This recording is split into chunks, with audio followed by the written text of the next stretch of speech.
오늘은 여호야다의 선한 영향력 이런 제목으로 말씀을 묵상하도록 하겠습니다.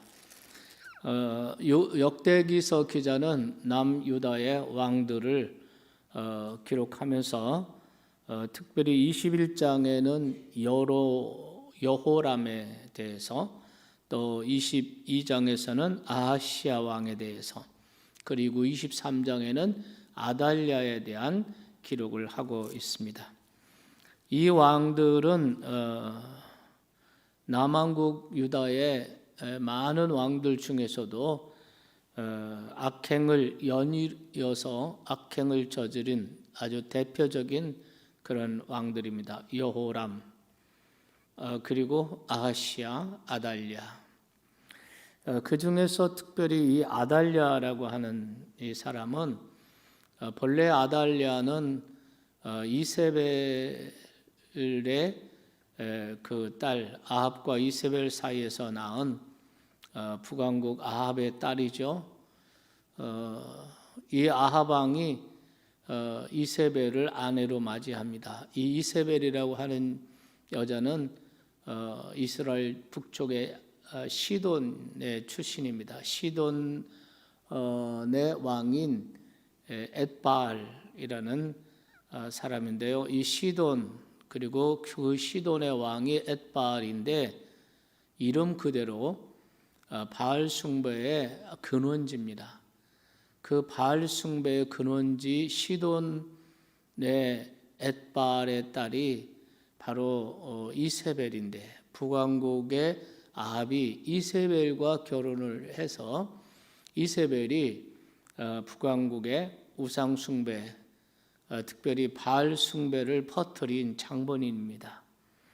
그런데 북왕국 아합 왕과 동맹을 맺고 친하게 지냈던 여호사밧 왕이 그 딸 아달랴를 자기 아들의 아내로, 며느리로 맞아들이면서, 그래서 여호람의 아내가 됐는데, 그때부터 우상 숭배가 퍼져나가기 시작하고, 그 여호람이 죽고 자기 아들 아하시아가 유다의 왕이, 여섯 번째 왕이 되지 않습니까?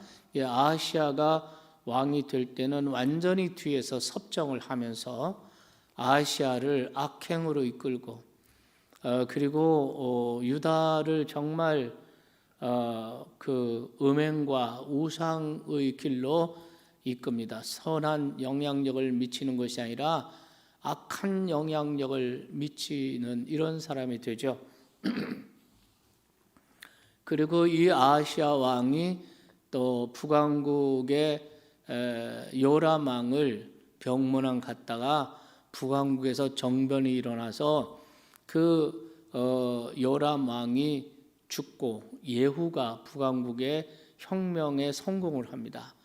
그 이스르엘이라고 하는, 이곳은 왕들의 별장이 있는 휴양지인데, 거기서 북왕국의 왕이 휴양을 하고 있다가 거기서 정변을 만나서 그 왕이 죽고, 또 결국 이 남왕국의 아하시아 왕도 사마리아로 도망해서 거기서 피신해 있다가 거기서 살해를 당합니다. 그러니까 아달랴는 이제 자기 왕인 자기 아들이 그렇게 해서 죽은 거죠. 아들이 죽으니까 이 아달랴라고 하는 이 여인은 다윗의 왕가, 다윗의 혈통에서 왕을 이을 수 있는 사람들은 모조리 다 진멸을 해버립니다. 그리고 자기가 직접 유다를 다스리기 시작합니다.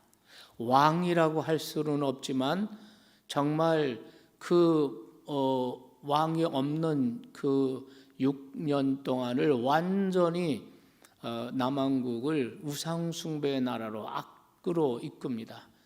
그 권세를 행하는 모습을 볼 수가 있습니다. 이렇게 해서 6년을 다스렸습니다. 사실 이때는 이스라엘 남한국의 정말 위기였습니다. 정치적인 위기이고 정변으로 말미암아 혼란이 가득한 이런 것이었지만, 그보다 더 중요한 것은 다윗의 혈통을 통해서 열왕들이 계속 하나님께서 홀이 너를 떠나지 아니하리라 유다 지파에게 말씀하셨고, 또 다윗의 혈통을 통해서 계속해서 왕위를 이어가고 그들을 통해서 결국 이 땅에 메시아를 보내야 하는데, 그 혈통이 끊어지게 생기고 그 왕권의 다윗과의 언약이 정말 중간에 중단될 수밖에 없는 이런 영적인 위기를 맞이하게 되죠. 그렇지만 인간이 아무리 공교하게 또 아무리 강하게 하나님의 계획을 수정하고 그것을 깨뜨리려고 해도 하나님의 뜻은 하나님의 뜻대로 이루어지는 줄로 믿습니다. 이래서 정말 여러분, 어제 아침에 우리가 나눴지만은 정말 기적적으로 아하시아가 살해되고 아달랴가 등장해서 아하시아 자기 아들의 혈통 다윗 유다 가문의 왕족들을 다 진멸할 때 제사장 여호야다의 아내가 그 아하시아의 이제 탄생한 지 얼마 안 되는 1살 미만의 그 어린 왕자를 훔쳐다가 제사장 있는 남편이 제사장으로 있는 그 성전에서 6년을 몰래 키우죠. 그리고 6년의 통치를 지난 다음에 이 여호야다가 계획을 세우고 백성들의 지지를 받고 또 하나님의 뜻임을 확신하고 아달랴를 축출하는 거사를 행합니다. 그리고 하나님의 놀라운 섭리와 간섭 가운데서 아달랴를 결국 축출해버려요. 그리고 그 어린 왕자를 왕위에 올립니다. 그 왕이 바로 요아스 왕이고, 그 요아스 왕이 7세에 7살의 왕이 됩니다. 오늘 24장 말씀은 바로 그 요아스가 7세에 유다의 7번째 왕이 돼서 40년을 남한국을 통치하는 이런 내용이 시작이 되고 있습니다. 우선 오늘 말씀 가운데 몇 군데에서 우리 같이 은혜를 나누고 생각해 보고자 합니다. 우선 여러분 2절 말씀을 한번 같이 보겠습니다. 2절 다 같이 한번 읽겠습니다. 제사장 여호야다가 세상에 사는 모든 날에 요아스가 여호와 보시기에 정직히 행하였으며 라고 얘기를 하고 있습니다.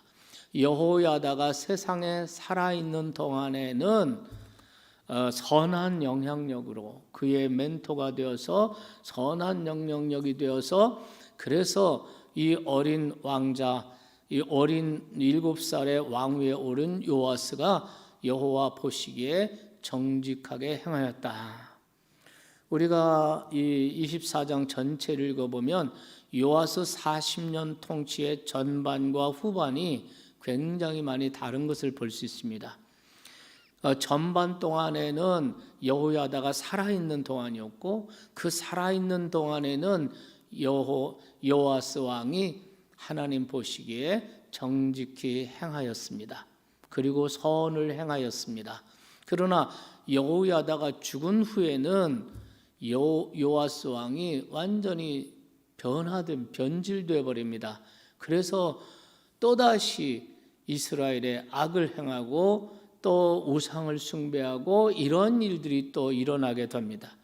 이런 것을 가만히 보면은 이 세상 왕은 하나님 보시기에 정직하게 행하는 사람도 있고 또 악을 행하는 사람도 있고 뭐 이렇지만, 어떤 왕이든 완전한 왕은 없어요. 이 세상에 완전한 왕은 없어요. 완전하게 공의롭고 정의롭고 인자가 풍부하고 이런 왕은 오로지 하나님밖에 없어요.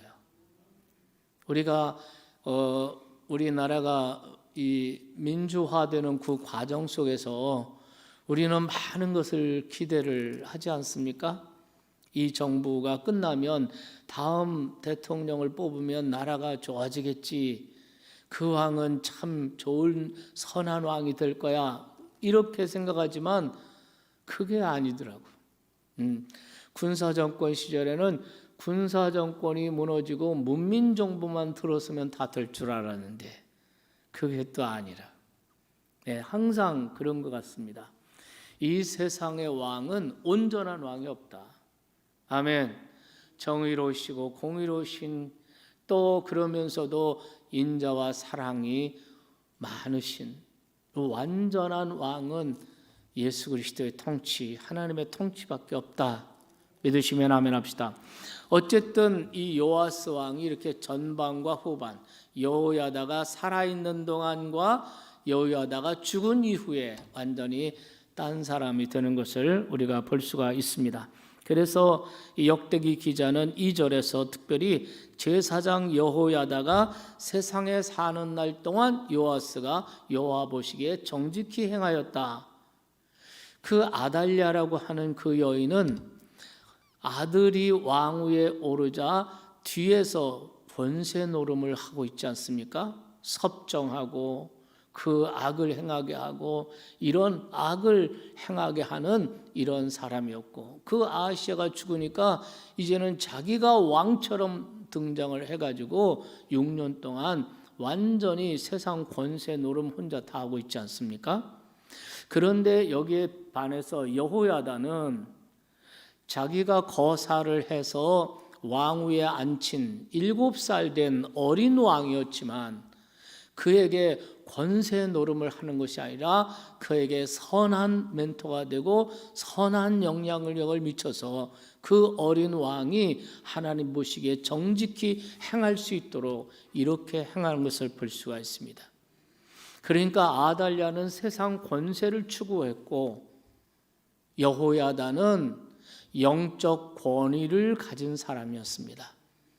세상 권세를 추구할 것인가, 영적 권위를 가질 것인가, 세상의 어떤 힘을 가지고 사람들에게 악한 영향력을 펼치고 자기 욕망을 이루는 이러한 영향력을 미치는 이러한 사람이 될 것인가, 아니면 영적 권위를 가지고 사람들을 옳은 길로, 사람들에게 축복의 길로, 하나님을 섬기는 길로 이끌 것인가. 이것이 우리에게 굉장히 중요한 것입니다. 우리가 무슨 세상에 대단한 권세를 가진 거 아니고 무슨 대통령도 아니고 국회의원도 아니지만, 그러나 우리 각자가 가정에서 또 교회 안에서 또 우리의 사회나 직장에서 하나님이 내게 주신 권한들이 있거든요. 그 힘들이 있거든요. 그러한 것을 가지고 우리가 정말 영적 권위를 가지고 그 모든 것을 선하게 활용할 수 있는 이런 믿음의 사람들이 되시기를 주님의 이름으로 축원합니다.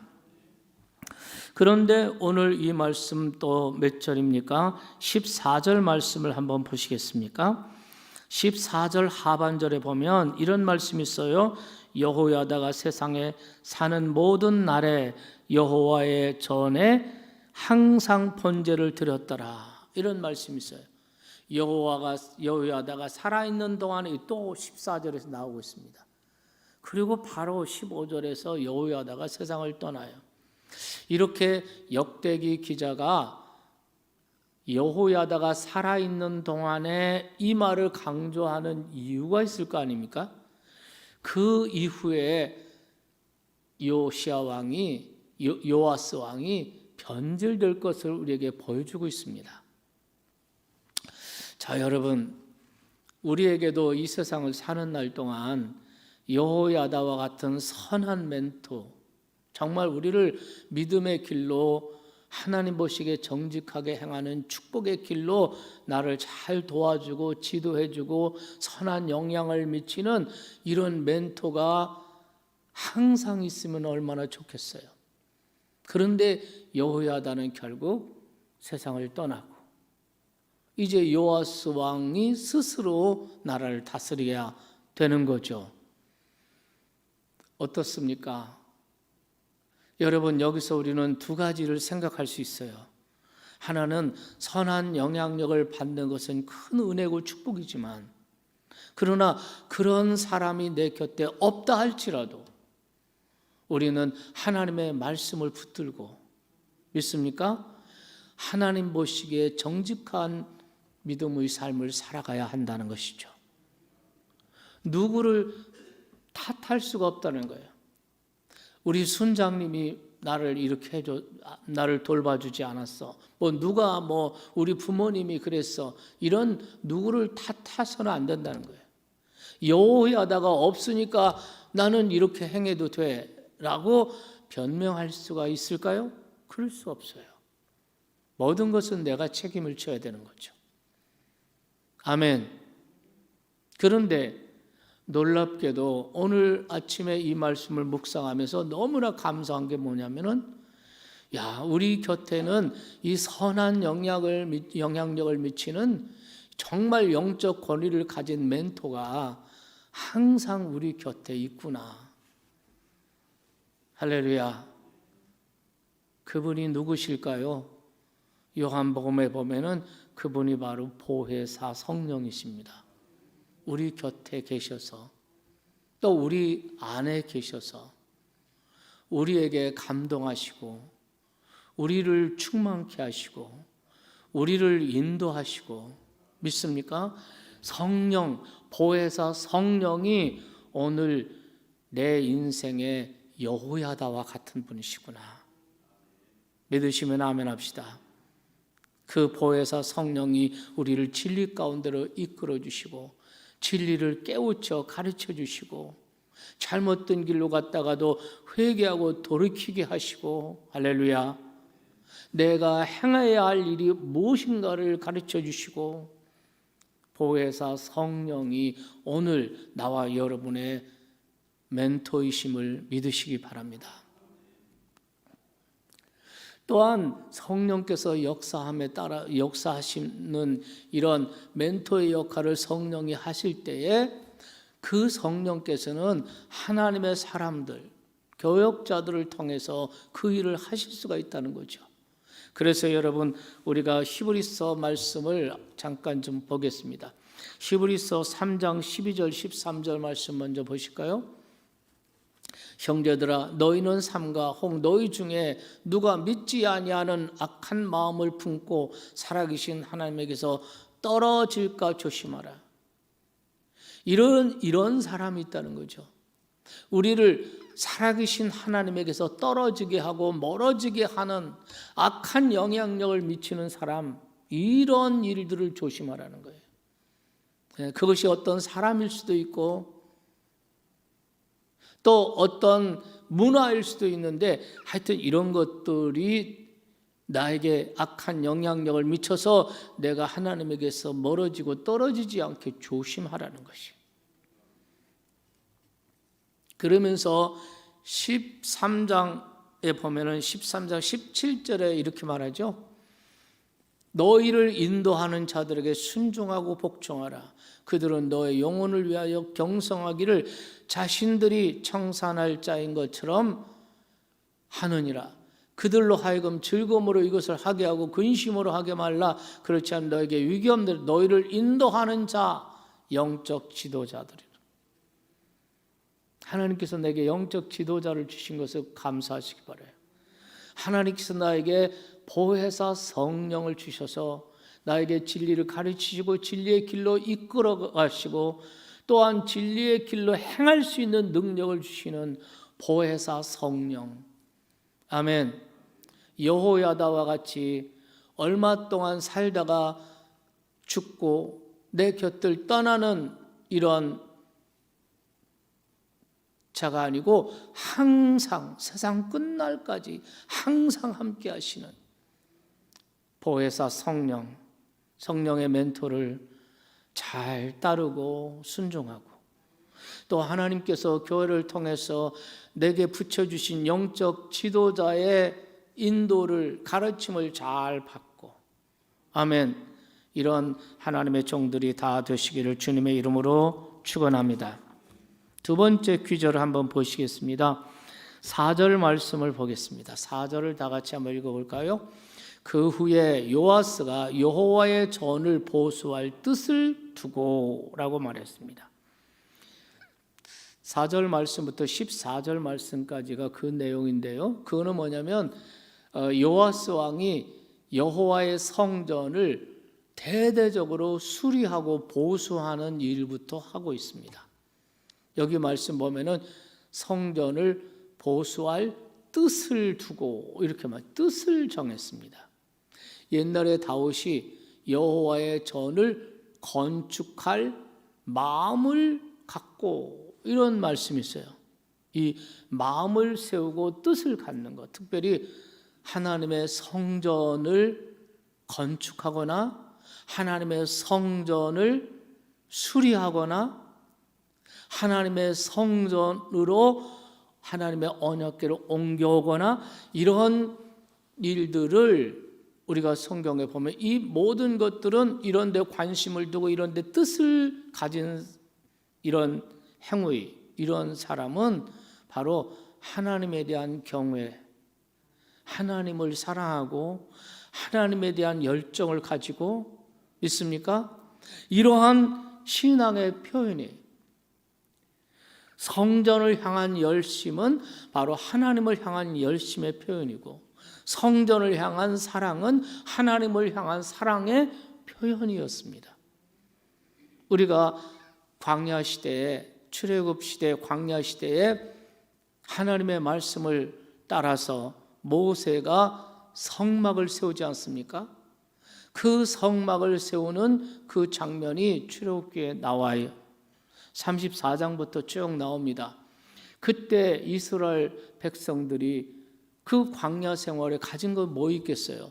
그러나 자기들이 가지고 있는 것을 가지고 와서 성막을 짓는 일에 필요한 것들을 전부 다 가지고 옵니다. 아침부터 저녁까지 금붙이 가져오는 사람, 또 그 천을 가져온 사람, 가죽을 가져오는 사람, 가지고 있는 물건들을 가지고 와서 산더미처럼 막 쌓이기 시작하는 거예요. 그 나중에 모세가 나가서 이제 그만 가져와라, 그만 가져와라, 이제 충분하니까 그만 가져와라 할 정도로 모세와 이스라엘 백성들이 정말 자원하는 심령으로 뜨거운 마음으로 그 성막을 축조하는 이런 장면을 우리가 볼 수가 있습니다. 다윗이 왕이 되고 났는데 예루살렘에 자기 왕궁을 백향목으로 짓고 나니까 마음에 걸리는 것이 있습니다. 그거는 뭐냐면 그 광야 시대 출애굽 시대에 그 성막이 실로에 있는데 정말 수백 년 지났으니까 낡아 빠졌죠. 그리고 거기에 언약궤, 하나님을 상징하는 언약궤가 거기에 있는 거예요. 그래서 자기가 왕 된 다음에 그 언약궤를 예루살렘으로 모셔오는 이런 일을 하지 않습니까? 그래서 중간에 사고가 생기고 그래도 포기하지 않고 오벳에돔의 집에서 다시 예루살렘으로 언약궤를 모셔올 때 그 일을 얼마나 기뻐하고 춤을 추고 백성들이 나와서 춤을 추고 난리가 나지 않았습니까? 그리고 결국은 다윗이 하나님 여호와를 위하여 나의 하나님을 위해서 성전을 짓고자 하는 마음을 가지고 준비를 하니까 하나님께서 너에게 그런 마음이 있는 것이 내게 좋았다. 할렐루야. 이러면서 다윗이 성전 건축을 위해서 자발적으로 오빌의 금 3,000달란트를 자기 사유의 재산을 드립니다. 먼저 설선하고 수범하는 모습을 보이죠. 그러니까 이스라엘 백성들이 그 모습을 보고 대신들과 모든 백성들이 자기가 가진 것으로 다 금은 보화를 들여서 솔로몬 성전을 건축하게 됐습니다. 할렐루야. 그래서 우리가 성경 속에서 성전을 건축하거나 성막을 축조하거나 또 수리를 한다든가 이 모든 성전과 관련된 이런 모든 것들은 이런 뜻이나 이런 마음, 관심, 이것은 바로 다른 것이 아니라 하나님을 경외하고 하나님을 사랑하고 하나님께 헌신하는 표현으로서 나타나는 것을 볼 수가 있습니다. 이렇게 해서 성전을 건축했는데요, 이 성전을 건축한 것이 주전 959년입니다. 그리고 오늘 본문에 요아스가 남왕국의 유다가 됐을 때는 주전 812년경입니다. 그러니까 솔로몬이 성전을 완공하고 150년이 지난 거예요. 150년 동안 성전을 한 번도 수리한 적이 없어요. 그리고 그동안에 외세의 침략으로 말미암아 일부 파괴된 것도 있고요. 오늘 우리가 본문 말씀에 읽어보는 바와 같이 아달랴 같은 사람은 성전을 파괴하고 그리고 성전에 하나님을 예배할 때 제사할 때 사용하는 그 보물들, 그것을 가지고 바알을 숭배하는 바알 신전으로 가져 옮겨다 놓고,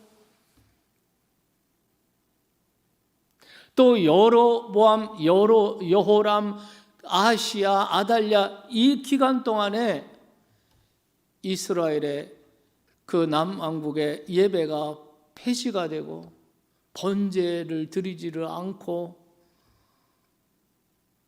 그러니까 그 성전에서 봉사하는 레위인이나 제사장들은 뿔뿔이 흩어지고, 이렇게 되니까 성전은 자연히 건물은 있지만 폐허처럼 돼버리고 말이야. 그러니까 요아스 왕이 왕이 되고 나서 성전을 다시 수리하고 보수하고 이런 일을 하는 것을 볼 수가 있습니다. 저는 이 말씀을 묵상하면서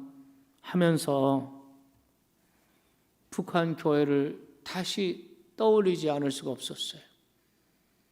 공산화되면서 주체 사상으로 우리가 분단 이전에 평양을 동양의 예루살렘이라고 불렀습니다.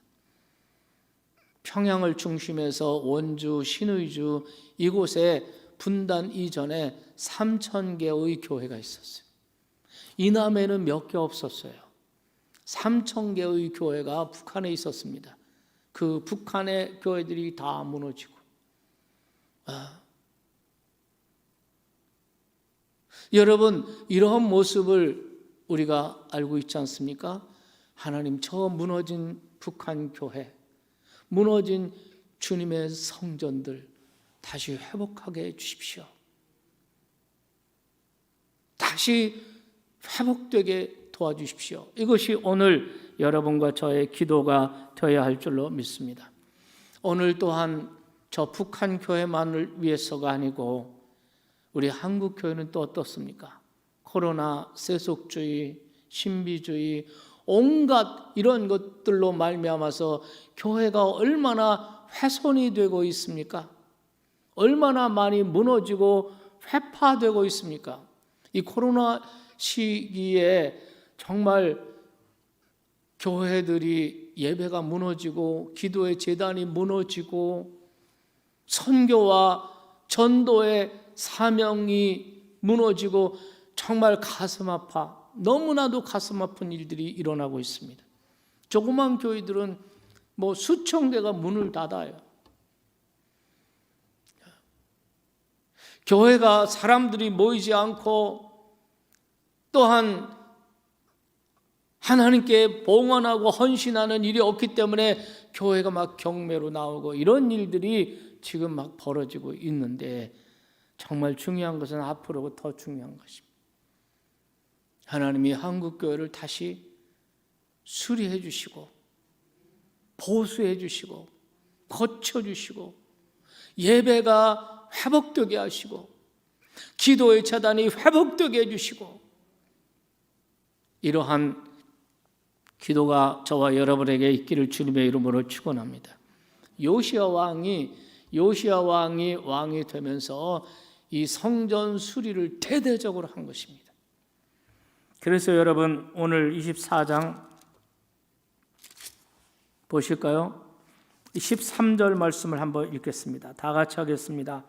기술자들이 맡아서 수리하는 공사가 점점 진척되므로 하나님의 전을 이전 모양대로 견고하게 하니라. 이 은혜가 우리 한국 교회에, 이 은혜가 저 북한 교회에 그대로 응답되는 날이 속히 오도록 우리가 기도할 수 있기를 주님의 이름으로 축원합니다. 한 절만 더 생각을 하겠습니다. 10절 말씀을 보실까요? 10절 말씀 보겠습니다. 다 같이 읽을까요? 모든 방백들과 백성들이 기뻐하여 마치기까지 돈을 가져다가 궤에 던지니라. 중간은 생략하고요. 여러분, 이 성전을 대대적으로 수리하고 보수하는 데는 많은 재정이 필요했습니다.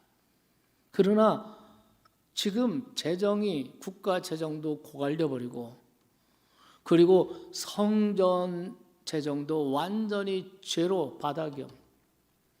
왜 그랬습니까? 아달리아 통치 때에 모든 성전에 필요한 모든 재정을 다 바알 숭배하는 데 다 써버렸어요.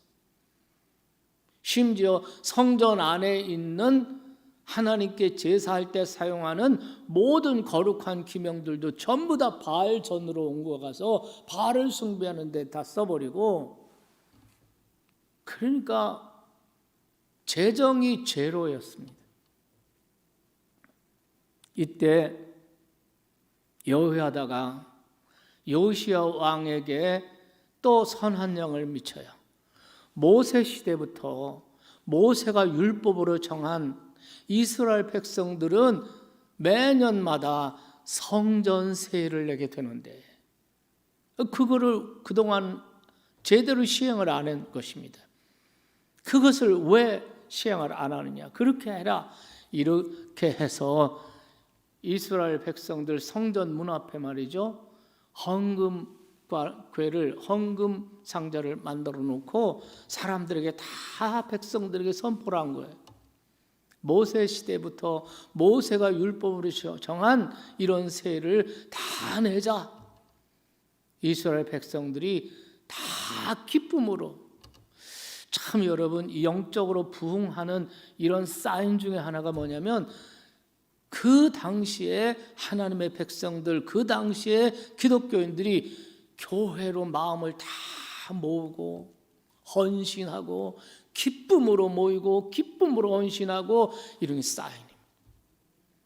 뭔가 사람들이 자꾸 교회에서 멀어지고 헌금을 세상을 위해서, 자기 육신을 위해서 돈을 쓰는데 헌금은 내지 않고 막 이런 현상이 벌어지면 자연히 교회는 쇠퇴하기 시작합니다. 출애굽 시대에 성막을 축조할 때 다윗이 성전을 건축하고 솔로몬이 성전을 건축할 때, 그리고 요아스가 성전 수리, 여호와의 전을 수리하고 예배를 회복하기 위해서 시도할 때, 이럴 때 다 보세요. 또 이스라엘 백성들이 포로로 끌려갔다가 70년 만에 다시 돌아와서 70년 만에 무너진 성전을 다시 건축하는, 성전 재건할 때 스룹바벨 중심으로 이스라엘 백성들이 했던 거, 이거 보면은 어땠습니까? 한결같이 기쁨으로 자원해서 자기의 소유물을 하나님께 드리면서 이렇게 했던 것을 볼 수가 있습니다. 오늘 저는 10절 말씀을 보면서 이 기쁨, 교회를 섬기는 기쁨, 성전을 섬기는 기쁨, 이것이 우리가 회복해야 될 중요한 일이라고 생각합니다. 교회를 섬기는 일에 콜링을 할 때, 아유 감사합니다, 저 같은 게 봉사할 수 있다니 감사합니다, 이럴 사람이 오늘 현대 교회 안에 몇 사람이나 될까요? 어느 기관을 좀 섬기세요. 저는 이래서 안 됩니다, 저는 이래서 안 됩니다. 나중에 주님 앞에 가면 그게 다 면류관이 되고 상급이 될 텐데, 정말 그 면류관 상급을 과연 믿는 사람인가? 이런 가슴 아픈 일들이 얼마나 많이 오늘 현대교회에서 일어나는지 모릅니다. 하나님, 성전을 향한 열심과 성전을 섬기는 이러한 기쁨을 한국교회가 회복하게 도와주십시오. 내게서 이런 기쁨이 회복되게 해주십시오. 우리가 옛날에는 어떠했습니까? 우리 성도들이 예배당 청소하면서도 찬송을 부르면서 예배당 청소를 하고 말이죠. 교회에서 하루 종일 교회를 섬기고 이런 일들이 얼마나 많이 있습니까? 그런데 오늘날은 예배 드리고 나가면서 휴지가 떨어져도 뭐가 잘못돼도 말만 하지 행동을 하지 않습니다. 이런 거 다시 회복하셔야 돼요. 시대가 아무리 달라져도 성전을 섬기고 성전을 세우고 하는 책임과 의무, 그것을 기쁨으로 감당할 수 있는 우리 참좋은 가족들이 다 되시기를 주님의 이름으로 축원합니다.